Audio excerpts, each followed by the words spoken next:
Jadi saya niru ilmunya Abu Nawas. Abu Nawas tidak bisa pidato, nggak bisa pidato. Suatu saat dipaksa pidato sama khalifah itu. Hei para hadirin, kamu pinter apa goblok? Lah mereka pinter, mau ngandani wong pinter, terus pinter kok juga ngandani gitu. Akhirnya hadirin itu kan karena seneng sama Abu Nawas itu seneng. Ya sudah Abu Nawas, kalau gitu kita goblok. Aku mau mengambil wong goblok. Akhirnya terus wassalamualaikum warahmatullahi wabarakatuh. Jadi itu Abu Nawas juga bisa pidato, tapi dia tahu saja caranya menyelesaikan masalah. Jadi itu Abu Nawas. Jadi ya orangnya kacau tapi cerdas itu, makanya jadi guyonan. Sebenarnya Abu Nawas itu figur yang nyata, tapi tidak senaif yang diceritakan orang-orang di anekdot itu. Ya, beliau itu orang soleh ketika era Harun ar-Rasyid. Tapi ya tadi karena banyak cerita yang macam-macam.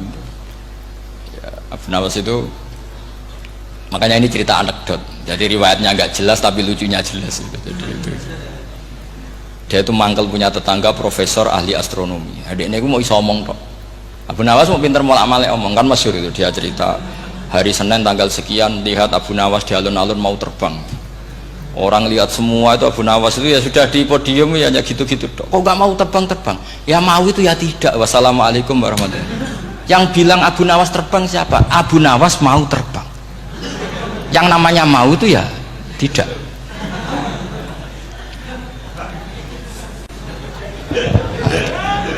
Pernah dia itu lomba sama Harun ar-Rasyid, siapa paling banyak pengunjung rumahnya di alun-alun. Harun ar-Rasyid bikin khemah, dia bikin khemah. Tentu cerita ini bohong, yakini ini bohong, makanya ini bohong tenang. Makanya ini anekdot, hanya guyonan. Harun ar-Rasyid karena dia raja itu ada apel, ada makanan macam-macam. Ya tentu pengunjungnya banyak. Batas akhir itu penilaian jam 12 malam. Abu Nawas tenang, satu pun nggak ada pengunjung, nggak ada makanan, nggak ada apa. Pas jam 12 rumahnya dia, kemahnya dibakar, orang ke dia semua. Tit menang dia karena jumlahnya, bahkan Harun ar-Rasyid itu datang ke kemahnya dia karena lombanya kan pengumpulan massa terbanyak. Tit jam 12 Harun ar-Rasyid pikirannya santri ya sugoi jajan gak mesti teko, itu pikirannya gitu. Abu Nawas pikirannya beda, jeneng ana kebakaran pasti datang. Wis dihitung biaya khemah sama hadiahnya banyak hadiahnya. Yang ahli falak ini punya ilmu yang rasional, yang pinter sekali. Dia ilmuwan bahwa bumi itu bulat-bulat. Nah, saya lagi tren meyakini bumi flat nih, yo kacau nih. Gara-gara penjelasan sing sepihak. Nih wong nganggur. Lah wong ilmuwan kok sentimennya perkara wedi duit. Enggak boleh ilmuwan menyebut sentimen apa? Uang. Akhir bumi itu bulat-bulat, jadi kalau anda jalan ke timur terus nanti ke titik yang sama. Abu Nawas paham karena dia memang nggak ahli sains gitu. Suatu saat si profesor ini kemalingan, malingnya melayu ngetan, terus minta tolong sama Abu Nawas, kejarlah maling itu. Kemana? Ke timur. Dia ngejar ke barat. Ditanya sama profesor, saya udah bilang larinya maling itu ke timur, kalau kejar ke barat nanti ketemu di titik yang sama. Akhirnya profesor yang ngerti, oh ngenyek tuh. Jadi, nah khawatir saya nanti kalau santri-santri tidak pinter ilmu, terus pilihannya ilmu kayak Abu Nawas, jalan pintas tadi. Karena belajar falak jelimet, belajar faraid apa? Jelimet, ada aul, ada roh, terus semua ada masalah yang ruwet-ruwet terus. Akhirnya mau olah bicara.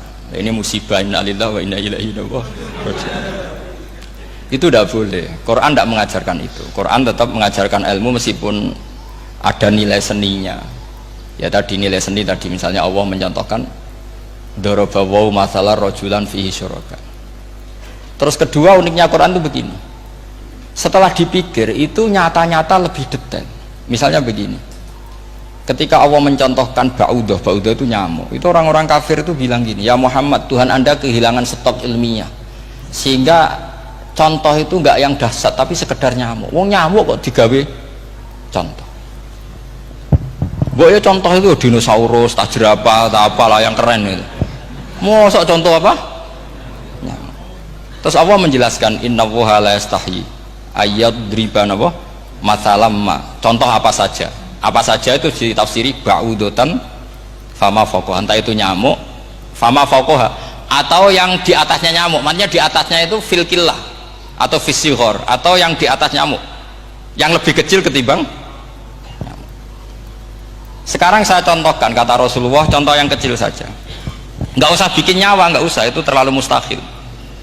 Seorang pemahat patung, kamu pesen, Pak aku gak eno patung gajah, mesti muni sanggup. Tak muni, Pak gak eno patung gajah, ukurannya ya semestinya gajah, oke. Tapi Pak aku gak eno patung nyamuk, ukurannya ya sak nyamuk, kira-kira sanggup apa enggak? Artinya ketika Allah gawe nyamuk itu lebih sulit ketimbang gawe gajah, apa lebih mudah? Lebih sulit, karena nyamuk yang sudah kecil dia punya alat kelamin, terus seberapa juga alat kelaminnya juga tetap harus ada lubangnya, terus seberapa juga. Temen saya malah ada yang cangkem elek bilang gini, lalu ya punya kumannya seberapa. Nah ini pentingnya ngaji akal, kamu jangan hanya bilang wow dinosaurus, jerapah, seru nyamuk. Nah karena orang sudah ada itibar dengan nyamuk, di datang kalah nyamuk banyak. Sebenarnya nyamuk banyak itu mergo mangkel, gak diperhatikan itu. Terus. Lah ini saya tahadus bin Imad, istri saya itu sering protes. Istri saya kalau manggil saya Gus karena orang Jawa Timur. Itu sama-sama jagongan itu, saya itu tidak pati sering digigit. Namun ya digigit tidak sesering sampean, itu jelas. Terus saya tanya, Gus punya doa apa, kenapa tidak pati begitu digigit nyamuk? Saya bilang karena saya sudah tahu hikmahnya nyamuk, jadi harusnya dia sudah tidak nyerang saya, kata saya gitu. Makanya ini ijazah, agak mandi salah sampean gitu. Karena tadi logika yang terbangun gitu, kalau Allah bikin gajah, melubangi belalai gajah itu masih masuk akal, bahkan saat kita bikin patung masih bisa. Tapi kata tadi nyamuk itu sudah kecil, harus punya usus, harus punya alat kelamin, harus punya telur, telurnya juga detail lagi. Ini disebut inna woha la istahyi ayyadriba mathalam ba'udah. Sehingga ba'udah di mata ahli tafsir, di mata ulama ini contoh yang luar biasa. Tapi di mata orang-orang yang nggak seneng mikir, kok terima nyamuk itu. Makanya saya minta kangkang di sini bisa makan itu harus syukur. Makan itu luar biasa. Saya itu sering nyontohkan di Jogja. Saya punya temen sakit, kalau nggak ada obat dari Belanda itu mati. Kalau ini nggak dapat obat bagus dari Belanda atau dari Jerman itu meninggal. Berapa bulan lagi matinya? 3 bulan. Kalau nggak sampai dapat obat mati 3 bulan. Oh masih mandi obat yang di Jogja, apa itu makan atau minum? Kalau orang nggak minum nggak sampai 3 bulan sudah mati. Boy orang itu mikir seperti itu. Tapi kita ini kalau obat dari Jerman, dari Belanda itu hebat. Kalau enggak kita mati sebulan lagi, 3 bulan lagi. Allah bikin obat pada kita tiap hari, yaitu kita bisa makan, bisa minum. Itu kalau sekali nggak makan 5 hari bisa mati sama. Tapi kita karena ngakan tuh hal yang biasa, nak duit iso utang terus dianggap biasa. Ini kalau ulama masalah besar. Punya otak seburuk itu tuh masalah besar bagi ulama. Sehingga Allah tidak malu ketika ngendikan kulu wasrobu, tidak malu karena makan ini urgen, sangat penting. Dan Allah tidak malu meskipun Quran itu temanya kelas tinggi, biasa Allah mengatakan jong kowe iku kulu min thayyibati ma razaqnakum, kamu makanlah. Karena minum obat itu kebutuhan kita ketika sakit. Tapi kalau makan adalah kebutuhan kita sihatan wasukman, saat sakit maupun saat sehat. Nah, kalau Anda dengan kualitas ini, ketika Allah membicarakan makanan itu Anda akan respect sama Allah karena memang ini urgen betul. Tapi kalau Anda cara berpikir gini, hanya cari goro ibal ilmu yang aneh, yang seru, kamu baca ayat itu akan menjadi biasa-biasa saja. Dan itu masalah bagi mahabbah Anda pada Al-Quranul Karim. Ya saya kira demikian. Terus mangke saya pikir tidak etis kan ini Jumat nanti. Sing biasa itikaf nanti terganggu. Nanti saya ada problem.